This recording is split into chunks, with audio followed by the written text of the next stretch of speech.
మహాగణాధిపతయే నమః. ఓం గురుభ్యో నమః. ఓం శ్రీమాత్రే నమః. ప్రేక్షకులందరికీ కూడా లలితాంబిక అమ్మవారి యొక్క అనుగ్రహం పరిపూర్ణంగా కలగాలని మనస్ఫూర్తిగా కోరుకుంటూ మనం ఈరోజు చెప్పుకోబోయేటువంటి టాపిక్ ఏమిటి అంటే మనకి వారాహి నవరాత్రులు వస్తున్నాయి. వారాహి నవరాత్రుల్లో ఏ రాశి వారు, ఏ లగ్నం వారు, ముఖ్యంగా లగ్నం నుంచి తీసుకోండి, ఏ లగ్నం వారు అమ్మవారిని ఏ రకంగా పూజిస్తే అమ్మవారి యొక్క అనుగ్రహం కలగడం ద్వారా ఎటువంటి ఫలితాలు కలుగుతాయి. అలా కాకుండా ఇప్పుడు నాకు రాశి నక్షత్రం ఏమీ తెలియదండి, తెలియనటువంటి వారు అసలు వారాహి అమ్మవారిని ఏ రకంగా పూజించాలి. వీడియో ఆఖరి వరకు చూడండి.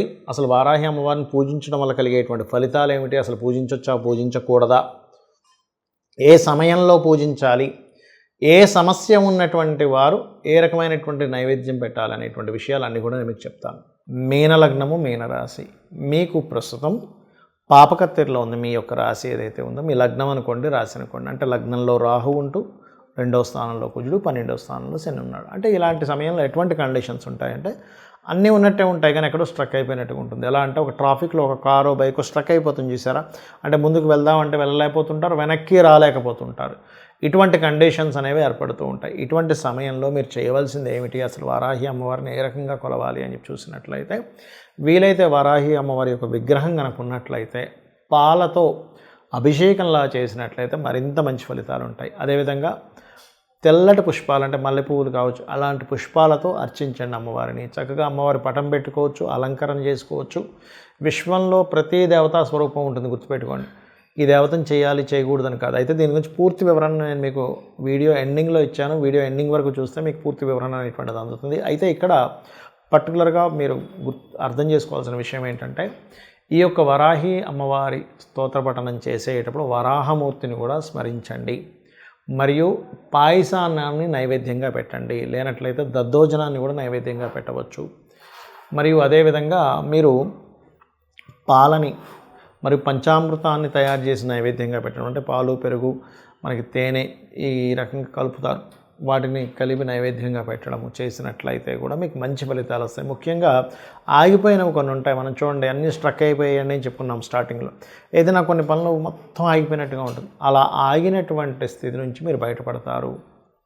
అదేవిధంగా గతంలో కొన్ని ఇన్వెస్ట్మెంట్ చేసి దాని ద్వారా కుటుంబ సభ్యులతో గొడవలు, ఆ ఇన్వెస్ట్మెంట్స్ చేయడం వల్ల రొటేషన్లో ఉండేటువంటి మనీ ఆగిపోయింది. ఎందుకంటే మీకు మీనలగ్నం అయింది. మీనలగ్నంలో రాహు ఉన్నప్పుడు ఏమవుతుంది, ఇమాజినేషన్స్ పెంచుతాడు.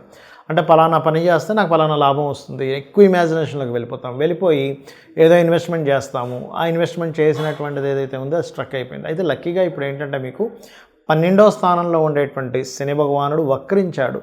వక్రించినప్పుడు సర్వసాధారణంగా జరిగేటువంటి ఫలితాలు ఏమిటి అంటే, అది గతంలో పెట్టిన కొంత ఇన్వెస్ట్మెంట్ కొంత లాభసాటిగా ఉంటుంది. అదేవిధంగా ఏలినాటి శని ప్రభావం కూడా తగ్గుతుంది ఈ వక్రించడం వల్ల.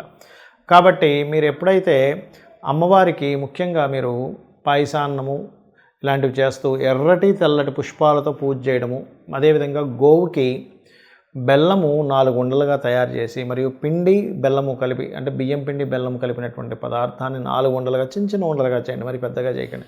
ఉండల్ని తినిపించడము, గోవుకి క్యారెట్లు తినిపించడము, బీట్రూట్స్ తినిపించడము, అందులో ముఖ్యంగా దేశీవాలి గోవు తినిపించండి. జెర్సీ గోవు కూడా తినిపించవచ్చు, తప్పులేదు. కాకపోతే దానివల్ల మీకు ఫలితం ఏమీ ఉండదు. ఒక ప్రాణికి ఫుడ్ పెట్టామనే సంతృప్తితో తినిపించవచ్చు జెర్సీ ఆవుకి, కానీ దేశీ గోవుకి తినిపిస్తేనే మీకు ఫలితం ఎక్కువగా ఉంటుంది. అదేవిధంగా మరొక్క విషయం ఏంటంటే, ఈ నామంతో పాటు ఓం శ్రీమాత్రే నమః అనే నామస్మరణ, వీలైతే రాజరాజేశ్వరి అమ్మవారి అష్టోత్తరం కూడా చదువుకోండి. అన్ని విధాలా మీకు బాగుంటుంది. చాలామందికి సంశయం ఏంటంటే, ఇంట్లో పటం పెట్టుకోవచ్చా వారాహి అమ్మవారిది? దీనికి మీకు ఒక విషయం చెప్తాను. వారాహి అమ్మవారు సప్తమాతృకలలో ఒకరు. సప్తమాతృకలను మనకు ఉంటారు. అదేవిధంగా మనకి వరాహి అమ్మవారు ఎవరైతే ఉన్నారో అది ఎవరికి సంబంధించింది అంటే వరాహస్వామి యొక్క శక్తి అనమాట. వారాహి అంటే ఎవరి జన్మజాతకంలో అయినా కుజుడు స్థితి బాగాలేదనుకోండి, అంటే మార్స్ బాగా పాడైపోయాడు, అప్పుడు ఏమవుతుంది, యాక్సిడెంట్స్ అవ్వడము, భూ సంబంధించిన వివాదాలు ఉండడము, లేదా అన్నదమ్ములతో గొడవలు ఉండడము, లేనట్లయితే శక్తిహీనతగా ఉండడము, లేదా బీపీ లెవెల్స్ బాగా పెరగడము, మరియు మీకు చిన్న చిన్న విషయాలకి గొడవలు అయిపోవడం ఇంట్లో. ప్రతిదీ కూడా కష్టతరంగా సాగుతూ ఉంది. చాలామంది అంటుంటారు చూసారా, అబ్బా నా లైఫ్ ఏంటోనండి ప్రతిదీ కష్టంగానే ఉంది, చిన్నప్పటి నుంచి కూడా ఏది నాకు సునాయాసంగా దక్కలేదు అంటూ ఉంటారు. అంటే దాని అర్థం ఏమిటి? మీకు మీ జన్మజాతకంలో కుజుడి యొక్క స్థితి పాడైపోయింది. వీటన్నిటినీ కూడా ఈ యొక్క ఇబ్బందుల నుంచి ఫస్ట్ తొలగిస్తుంది అమ్మవారు. ఒకటే గుర్తుపెట్టుకోండి, అమ్మవారి ఫోటో ఇంట్లో పెట్టుకోవాలా వద్దా అనేటువంటి సంశయం మొట్టమొదటిగా తీసేయండి. ఎందుకంటే మనలోనే సమస్త దేవతలు ఉంటారు. మనలో కంప్లీట్గా ఈశ్వరుడు దగ్గర నుంచి, విష్ణువు దగ్గర నుంచి, అమ్మవారి యొక్క ఏవైతే అవతారాలను అన్నీ కూడా మనలో ఉంటాయి. అన్ని శక్తులు మనలో ఉంటాయి. బ్రహ్మాండము పిండాండం అంటారు. ఇక్కడ మీరు అర్థం చేసుకోవాల్సింది ఏమిటంటే, మనము తెలియకుండానే చిన్న చిన్న దోషాలు చేస్తూ ఉంటాం ప్రతిరోజు కూడా.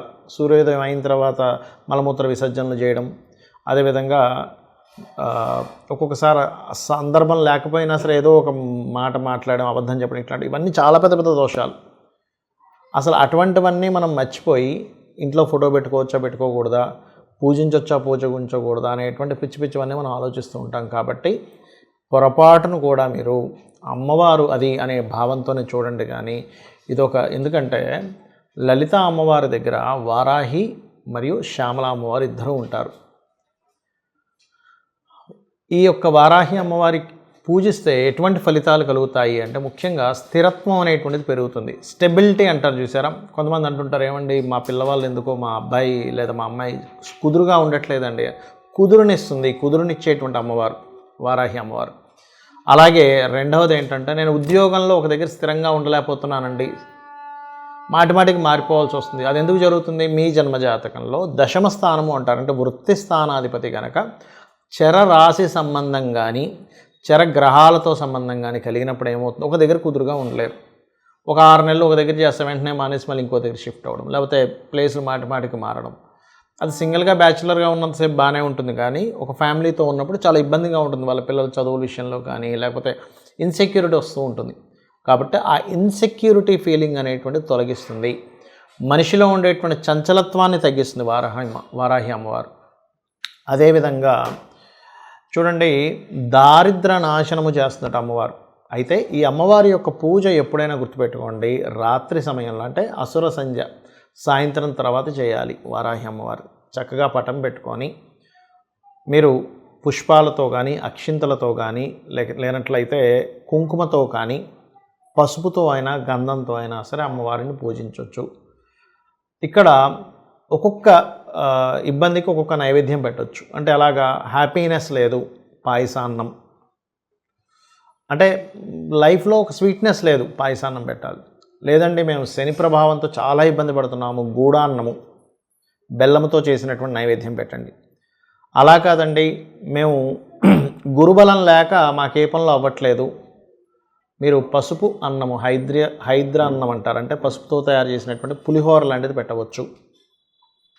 అదేవిధంగా మానసికమైనటువంటి సమస్యలతో బాధపడుతున్నాం, చలివిడి నైవేద్యంగా పెట్టండి. అలాగే శత్రుపీడ పోవాలి, శత్రువులతో బాగా ఇబ్బంది ఉందండి మాకు అనుకున్నప్పుడు రకరకాల ఆకులు, రకరకాల పుష్పాలతో పూజ చేస్తారు. ఆ రకంగా ఏంటంటే మీకున్నటువంటి సమస్యని అమ్మవారికి చెప్పుకొని చేయాలి. అయితే చాలామంది పెద్ద పెద్ద వాళ్ళు ఏం చెప్తారంటే, ఎవరు పడితే వారు చేయకూడదు అంటూ ఉంటారు. ఎందుకు చెప్తారు అలాగా అంటే, ఇవన్నీ దేవతా స్వరూపాలు ఎలాంటివంటే తొందరగా ఫలితాన్ని ఇచ్చేటువంటివి. ఒక ఎనర్జీ మన దగ్గర ఉన్నప్పుడు, అయితే చిన్న ఎగ్జాంపుల్ చెప్తాను చూడండి. సరైనటువంటి అవగాహన లేనటువంటి ఒక వ్యక్తికి, అంటే చిన్న పిల్లవాడికి ఎవరికి గన్ ఇవ్వం మనం, ఎందుకు, వాడు ఇష్టం వచ్చినట్టు కాల్ చేస్తాడు. ఆ బుల్లెట్ వెళ్ళి అది మంచివాడా చెడ్డవాడా సంబంధం లేకుండా వాడిని కాల్ చేస్తుంది ఆ బుల్లెట్ వెళ్ళి. అప్పుడు ఏం చేస్తారు, ఎవరికి పడితే వాళ్ళకి వెపన్స్ ఇవ్వకూడదు, ఎవరికి పడితే వాళ్ళకి ఇవ్వకూడదు. కాబట్టి ఎవరికి పడితే వాళ్ళకి ఆ గన్ను కావచ్చు, కత్తి కావచ్చు ఇవ్వం. అలాగే ఈ యొక్క శక్తి దేవతల యొక్క ప్రభావం ఎలా ఉంటుందంటే, ఎవరైనా ఉపాసన చేసేటప్పుడు వాళ్ళల్లో గనక కామక్రోధాది వికారాలు ఏవైతే ఉంటాయో వాటిని అదుపులో పెట్టుకునేటువంటి శక్తి లేనప్పుడు, ఎవరి మీదైనా వీళ్ళు కోప్పడ్డప్పుడు అది వాళ్ళకి మంచిది కాదు, ఉపాసన చేసే వాళ్ళకి కూడా మంచిది కాదు. అంటే ఇద్దరికీ దెబ్బ కొడుతుంది అది. అందుకని పూర్వం గురువులు ఏం చేసేవాళ్ళు అంటే, ఈ వ్యక్తిలో స్థిరత్వం ఉంది, మానసికంగా బాగా పరిపక్వత చెందారు, ఇతను ఎటువంటి కామక్రోధాది వికారాలకి లొంగడు అనుకునేటువంటి వ్యక్తికి మాత్రమే ఈ యొక్క వారాహి సంబంధించినటువంటి దానికి సంబంధించినటువంటి ఏదైతే మంత్ర సంబంధం ఉంటుందో ఆ మంత్రాన్ని ఇవ్వడం కానీ బీజాక్షరాలతో ఇవ్వడం కానీ చేసేవారు. దాదాపుగా సంవత్సరం, 2 సంవత్సరాలు, 5 సంవత్సరాలు కూడా చేసేవారు. ఒక శిష్యుడిని పరిశీలన చేసి అప్పుడు ఇచ్చేవారు. అప్పటి వరకు ఇచ్చేవారు కాదు. ఇవాళ రేపు ఉండేటువంటి కాలంలో అందరికీ ఇచ్చేస్తున్నారు. అందుకని ఎవరు పడితే వారు చేయకూడదు అంటూ ఉంటారు. అంటే ఏమిటి, ఒక వ్యక్తికి ఒక వెపన్ ఇచ్చినట్టే వారాహి చేసుకుంటున్నారంటే. మీరు ఏదో అనవసరమైనటువంటి కోపాలతో, ద్వేషాలతో ఇంకోళ్ళ మీద చేసినప్పుడు అది వాళ్ళకి మంచిది కాదు, చేసే వాళ్ళకి మంచిది కాదు. కాబట్టి ఒకటే గుర్తుపెట్టండి, వారాహి చేయాలి అని అనుకున్నప్పుడు మీరు విశ్వంలో భగవంతుణ్ణి పూజించడం తప్పితే మరొకటి లేదు. అనవసరమైన కామము, అనవసరమైన క్రోధములు, అనవసరమైనటువంటి విద్వేషాలకి నేను గురవ్వకూడదు. ఇలా ఉన్నట్లయితే నేను చేసేటువంటి ఉపాసన ఏదైతే ఉందో వారాహి ఉపాసన నాతో పాటు వంశానికి కూడా ఇబ్బంది ఇస్తుంది. కాబట్టి నేను ఇటువంటి వేటికి నేను గురి అవ్వకుండా ప్రశాంతంగా నేను అమ్మవారి సాధన చేయడం కోసమే నా యొక్క జీవితాన్ని ఉంది అనేటువంటి భావనతో వరాహి చేయండి. ఆటోమేటిక్గా ఏమవుతుందంటే మీ వంశాభివృద్ధి జరుగుతుంది, మిమ్మల్ని మీరు ఉద్ధరించుకోగలుగుతారు. మీరు ఏదైతే సంకల్పం అనుకుంటారో, మీరు ధర్మబద్ధంగా మీరు ఏదైతే అనుకుంటారో అది ఖచ్చితంగా అమ్మవారు ఇస్తుంది మీకు. శ్రీమాత్రే నమః.